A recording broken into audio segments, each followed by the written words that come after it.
Merci. La parole est à Madame Castro, qui sera suivie par Monsieur Delapierre pour 4 minutes, s'il vous plaît. Merci Madame la Présidente, chers collègues, Mesdames, Messieurs. J'interviens donc sur le rapport annuel sur la situation en matière d'égalité femmes-hommes 2020 que je vais rapidement vous présenter. Ça va mieux là ? Ce document rendu prescriptif par la loi est un travail nécessaire et riche d'enseignements qui revêt un caractère d'autant plus important en cette période de pandémie pour établir un diagnostic clair et précis des premières conséquences sur la situation des femmes. Et comme vous le savez, le constat est alarmant. Les confinements successifs ayant aggravé les violences faites aux femmes de manière significative et la vague de précarité qui en résulte marquent encore davantage les inégalités déjà existantes. Sans surprise, les femmes sont en effet les plus exposées que les hommes. Dans ce contexte d'urgence, car la détresse n'attend pas, la région Occitanie s'est de nouveau montrée vigilante, réactive et a renforcé son action en accompagnant financièrement le surcroît d'activités du planning familial notamment et en soutenant de nombreuses initiatives associatives en direction des femmes précaires.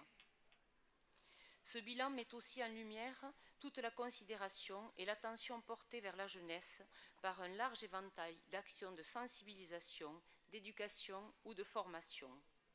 Ce choix stratégique d'intervention nous paraît comme le plus pertinent et nous continuerons à y apporter notre concours, car c'est bien en travaillant aujourd'hui sur les jeunes générations que nous parviendrons à réduire les inégalités de demain. Ce qui est compris et assimilé tôt dans nos parcours de vie représente d'autant d'économies réalisées par la suite en efforts et en moyens.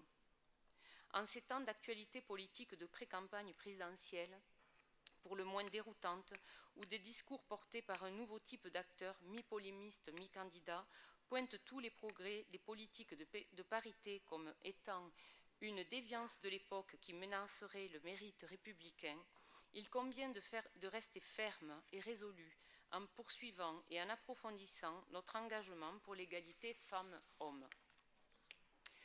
Dans un monde de plus en plus concurrentiel, où nous avons besoin de toutes les forces vives de la société pour réussir à atteindre nos objectifs, revenir à un modèle qui nous priverait de la moitié de nos talents serait un contresens historique et une faute majeure.